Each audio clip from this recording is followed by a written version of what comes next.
Why is a bird a bird? Narrated by Marcio Catalano.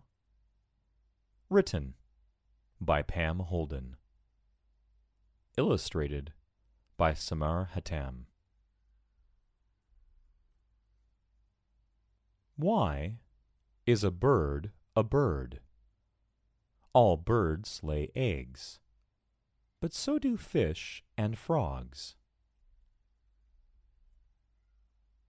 Spiders and turtles lay eggs. So do snakes and crocodiles. They aren't birds. All birds have wings, but some birds can't fly. An ostrich can't fly.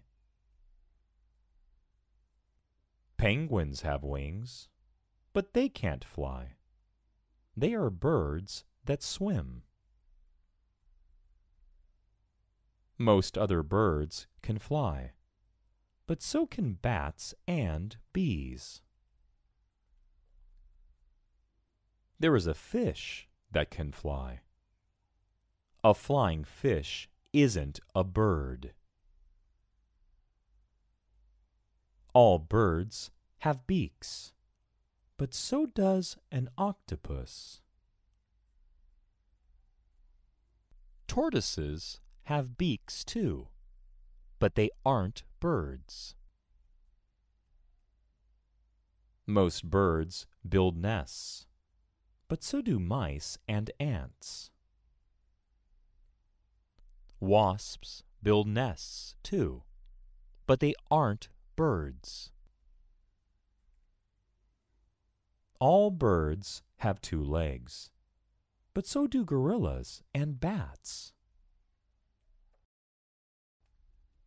People have 2 legs, but we aren't birds. All birds have feathers. Some animals have fur. Some other animals have hair. Some animals have scales, but no other animals have feathers. Why is a bird a bird? It has feathers. So, other, all. Why? Most, but, have, do,